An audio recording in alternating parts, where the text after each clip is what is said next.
Thank you for joining us. You're listening to the Write Project podcast and radio program. This is a show about writing and modern Newfoundland author culture. This program is produced and recorded at CHMR FM 93.5 FM in St. John's, Newfoundland and Labrador, and is aired on other great stations in the province and elsewhere in the country. It can also be heard online at www.chmr.ca.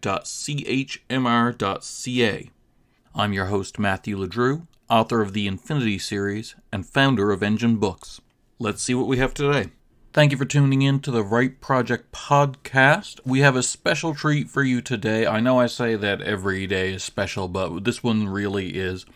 Today, I'm not going to be talking. We have a special presentation of a short fiction by Jennifer Shelby called The Feline, the Witch, and the Universe.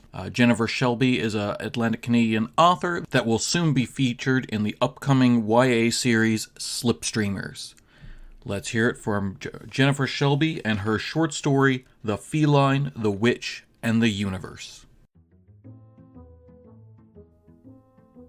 The Feline, the Witch, and the Universe by Jennifer Shelby. This is impossible, ma'am. Witches don't exist in outer space. It's all science out here, I'm afraid, said the boarding guard, a large fellow with a uniform strained at the buttons and frayed along the cuffs. Sorcha would have turned him into a toad if she didn't need access to the message board of the biggest refueling station in the solar system.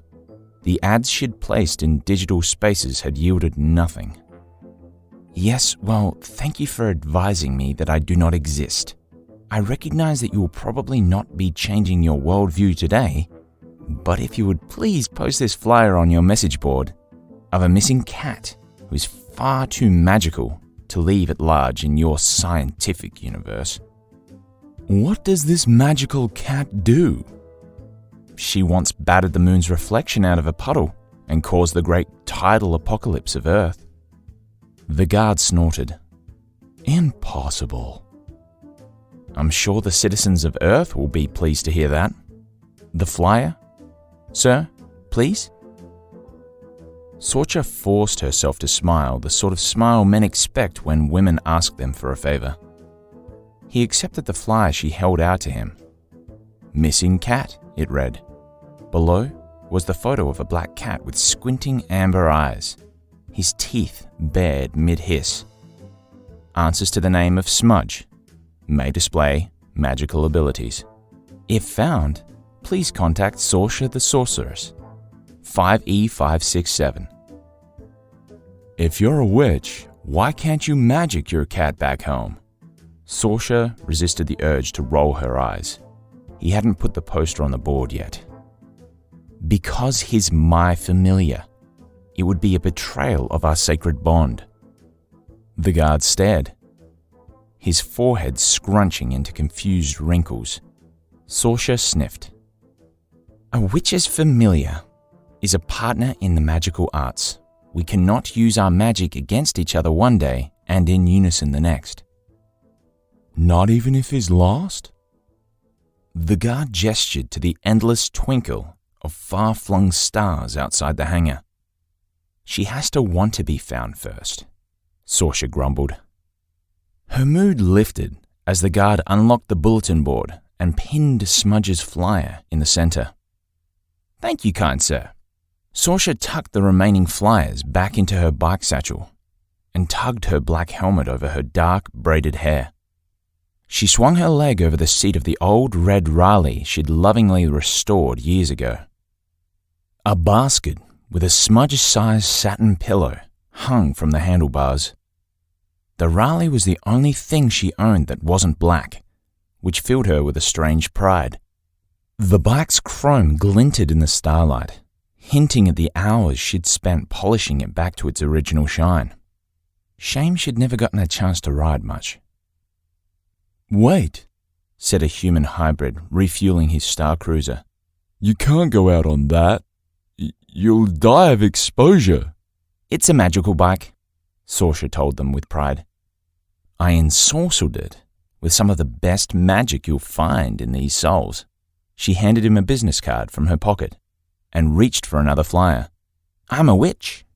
"A witch? Shouldn't you have a broom then?" Saoirse glared at him. "Honestly, I don't have enough energy to unpack the problems with that statement. Nor is it my responsibility.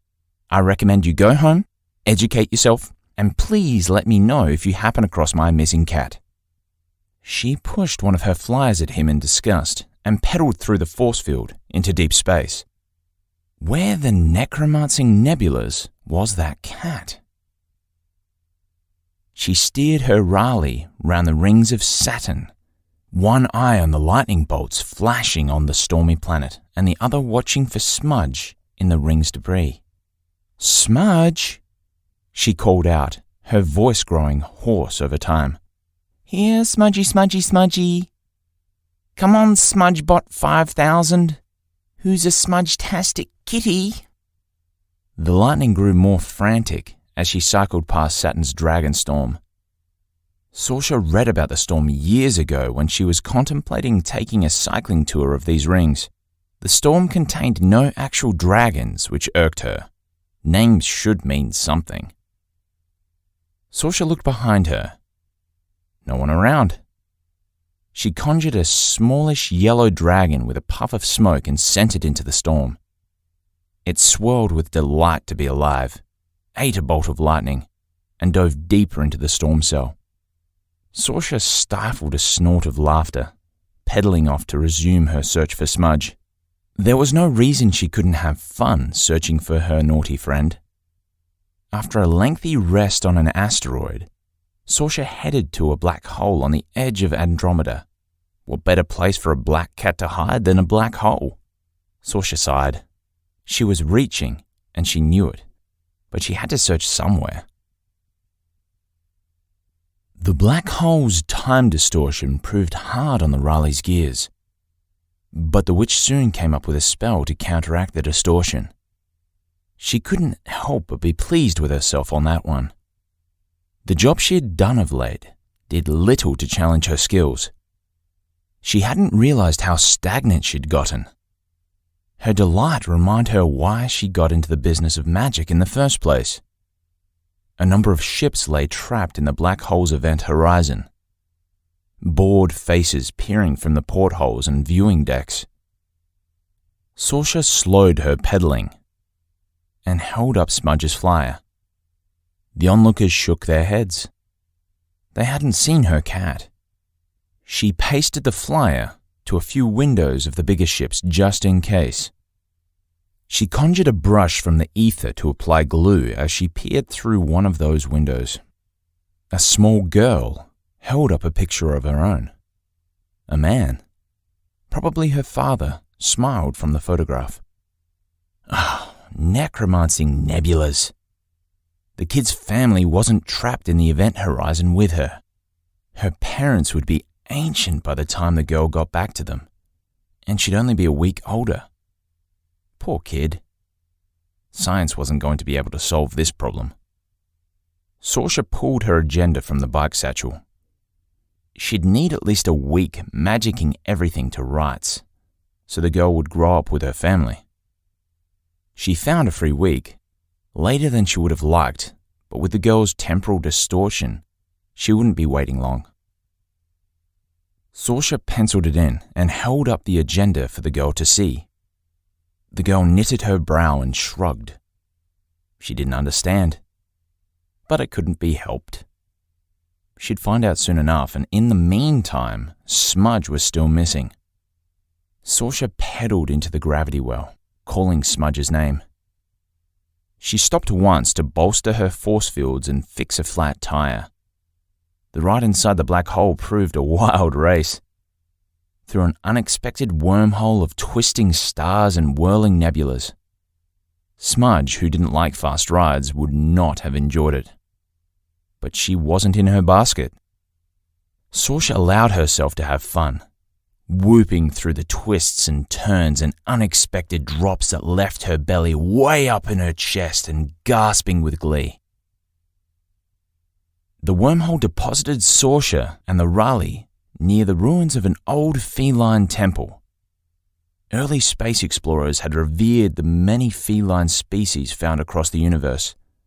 Some too much. Turning to worship, ritualistic litter box cleansings, and sacred petting hours. Monks devoted themselves to the meditation of sitting while cats napped on their laps. The faith lasted for a few generations of monks before the temples were abandoned, their protective force fields left in place out of respect for history and the feral cat colonies which developed there. It wouldn't be the worst place for Smudge to end up.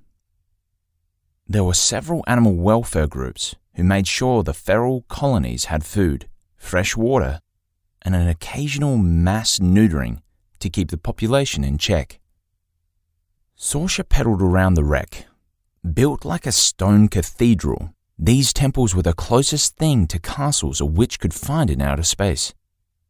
She often felt a certain kinship with the things, but had never visited one until now. A small spell allowed her through the environmental force field, and she leaned her Raleigh against a crumbling stone wall. The place had decent gravity, considering the castle didn't spin. Rumour had it the original monks had trapped a small gravity well and built the temple around it. The science didn't work, but the magic sure as Hecate did. Saoirse tapped her foot on the ground. To her delight, the magic inside the old cathedral tapped back.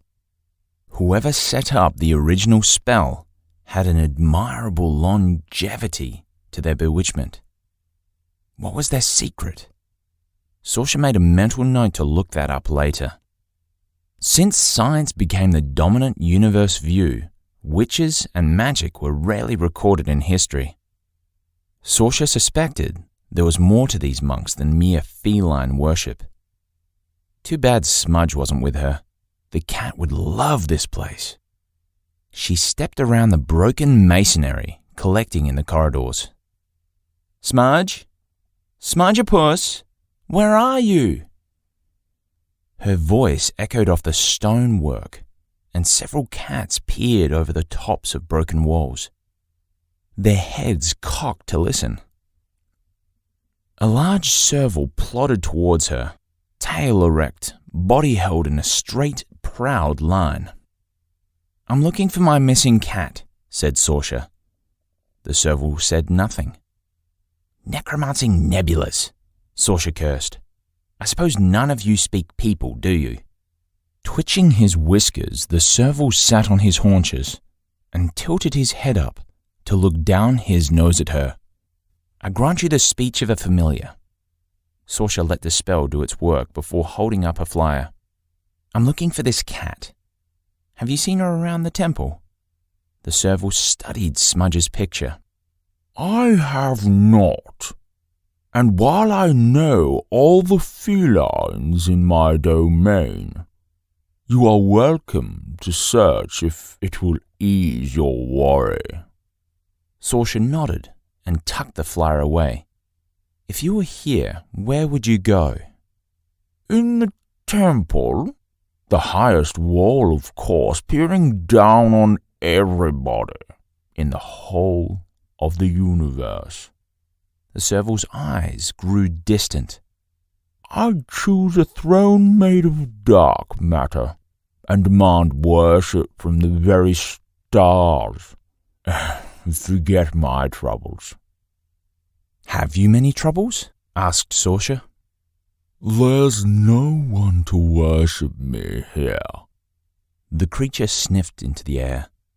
Servals are magical beasts, chosen ones. Like you, I suppose. Saoirse shook her head. I'm no chosen one. I trained my magical bottom off, studying every manual of magic I could lay my hands on. The serval sneered, baring an impressive canine tooth. But you can't find your missing cat? Saoirse shrugged. She'd never forgive me the disrespect if I used magic on her without her permission. You're not worried about their welfare, Did you two have a fight? This time, Sorcia's shoulders slumped. A big one. The serval stood and arched its back in a long stretch. In that case, you won't be finding your feline friend until they want you to. But you're welcome to look around. Sorcia nodded. The ruins sparkled with interstellar fungi framed in fluorescent flecks of meteor lichens. It whispered of an undiscovered magic that should have thrilled her, but it wasn't the same without Smudge. This was a place they should explore together. Sorcia buckled up her satchel and sat on her old Riley. Her spirits low, energy waning, she magicked herself to one of the few places in the universe that still served dark roast. Flossie's was an Andromedan nostalgia diner, harking to an era of occult resistance when self-styled Andromedan archaeologists roamed the galaxy, secretly documenting the occult practices of countless species. The revolving walls of the diner were painted with a parade of runic symbols. Sorcia discovered the place soon after she took up witchcraft. When she was stuck on a particular spell, she'd come here and stare at the revolving runes until her magical blockage eased with caffeine and a rare sense of belonging. She waved to the owner and server, Flossie, a moth-like species of Andromedan, and settled into one of the few chairs that comfortably sat a human. The restaurant lay empty, save a trio of titans in the far gallery. They were laughing over a plate of spaft, an Andromedan delicacy Flossie's was renowned for. Sorcia made the mistake of ordering it once. Most Andromedan food proved unpalatable by human standards, but their dark roast was to die for. Flossie set Sorcia's coffee down without needing to take her order. The server's pink tentacles waved with concern as they turned on their universal translator. Something's wrong, I can tell. One yellow and pink wing touched Sorcia's shoulder, gently. The kindness of the gesture almost set Sorcia to tears. She shook it off and showed Smudge's flyer to her friend. Smudge has run away. Could you post this for me somewhere where it would be seen? Sure. Did you two have a fight? The liquid layer over the brown orbs of Flossie's eyes trembled with the vibration of the restaurant's engines, not unlike a human eye filling with tears. Sorcia knew better, but let the comforting sensation of empathy soothe her just the same. Yeah, I told her we couldn't take a vacation we'd hoped for. My caseload is just too heavy. Flossie made a clucking sound with her mouthparts. Sounds like a recipe for burnout. Maybe Kitty had your best interests at heart. Sorcia sipped her coffee. If Smudge wanted me to relax, she wouldn't have run away. Flossie's wings shifted in her species' version of a shrug. And where were the two of you hoping to go for this cancelled vacation of yours? We hadn't agreed on a place yet. Smudge wanted to go visit the catnip fields of the Feline moons, while I wanted to take a cycling tour, explore somewhere I've never been before. Sorcia's voice trailed off. I assume you've already checked those catnip fields for your missing friend? Sorcia's face burned with sudden heat. I haven't. Flossie's wings nodded.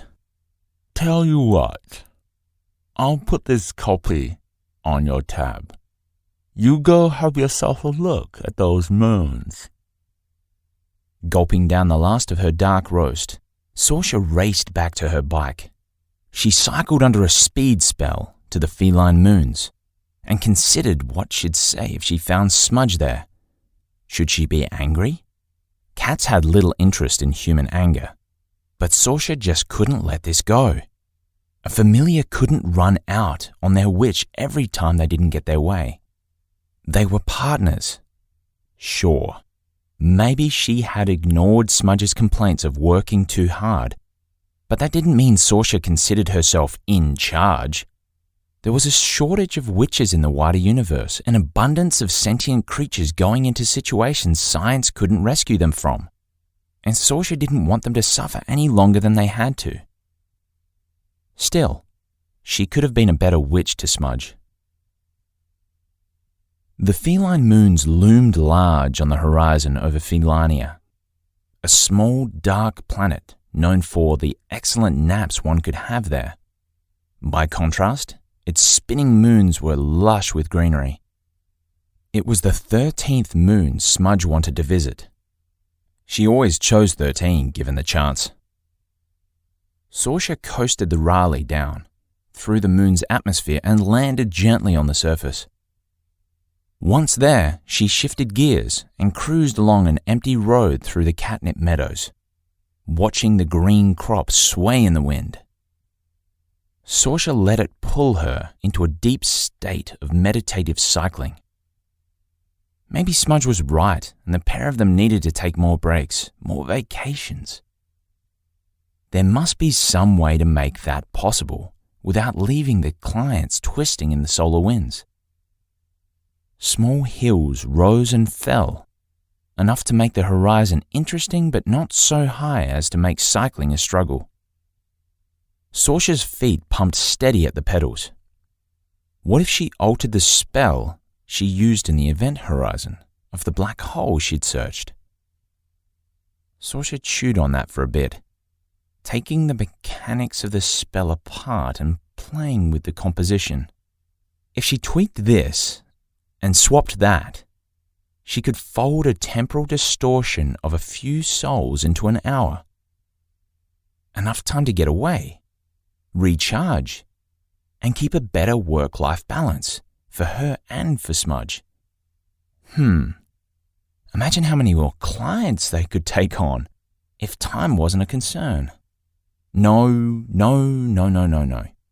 She couldn't do that to Smudge. In fact, she'd put the cat in charge of making sure that they only manipulated time to get away and take a break. Nothing more. As the system's sun rotated behind Felania's 12th moon, the ringed moon silhouette filled the endless sky above the fields. For a few breathless minutes, the sun's rays shone through the water droplets, suspended in the moon's rings, bathing the fields in a myriad of rainbows which sent Saoirse's heart skipping with joy. She stopped pedaling and watched them, basking in her own forgotten sense of wonder until the rainbows faded. Re-energized, Saoirse's magic tingled and zapped in her fingertips, eager to play. How long had it been since she'd felt like that? The road soon led her to the sort of intergalactic hostel that attracted customers who craved experience over luxury.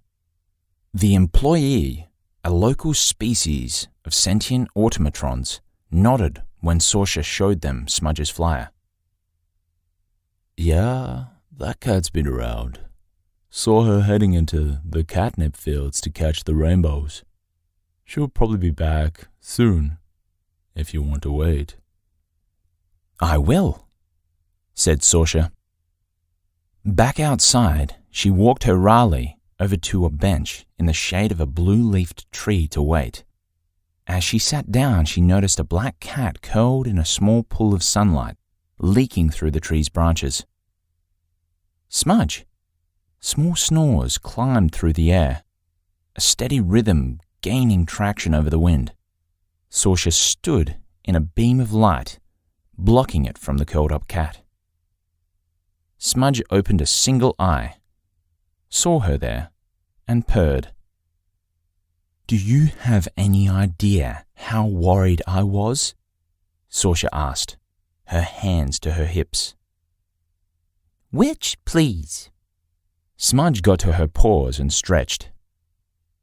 "You had a blast. I bet you searched one of those black holes you've been going on about for years. Saoirse fixed her witchiest glare on the cat. Smudge twisted around her feet, rubbing against Saoirse's ankles. I'm guessing you explored something wild, cleared your mind of a decade's worth of cobwebs, and finally gave the old Raleigh the adventure of its life cycle. Maybe, Saoirse smirked. I was worried, though. I'm the familiar here, remember? I worry about you, and you were getting burnt out, my dear sorceress. You weren't going to take a vacation, so I ran away. I knew you'd come looking for me, and I'm willing to bet the sense of purpose suited you better than one of those cycling tours where you have to do what the group wants and stick to mundane trails so you don't offend the scientists. And you didn't have to people, as you like to call it. Saoirse reached for a flyer, holding it up. I did have to people. I had to put these up all over the galaxy. Sniffing at the ink, Smudge preened her whiskers. Did Flossie get one of these? Yes. Saoirse could have magicked the blush creeping over her face away, but Smudge would have known. Any chance there's a few on the rings of Saturn? How did you know that? Smudge purred and said nothing. I also stopped at the ruins of a feline temple. Without me? Saoirse patted Smudge's cushion in the Raleigh's basket. We can go back together. There's a serval there that you would adore. A serval? The cat leapt into the basket. Did it demand you worship it at once? The witch smiled and swung her leg over the bike seat, while Smudge purred and kneaded her cushion. Shall we magic ourselves there, or take the long way? The long way, please. I'm in no hurry to go back to work.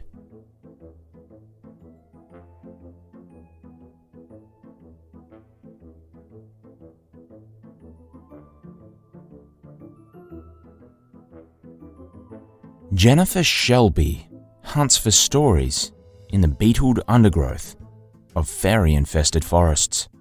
She fishes for them in the dark spaces between the stars. As part of her ongoing catch and release, you can read these stories here in Space and Time. Viven Caves, Unlocking the Magic, Flights from the Rock, and on Jennifer's blog at jennifershelby.blog or on Twitter at Jennifer Shelby.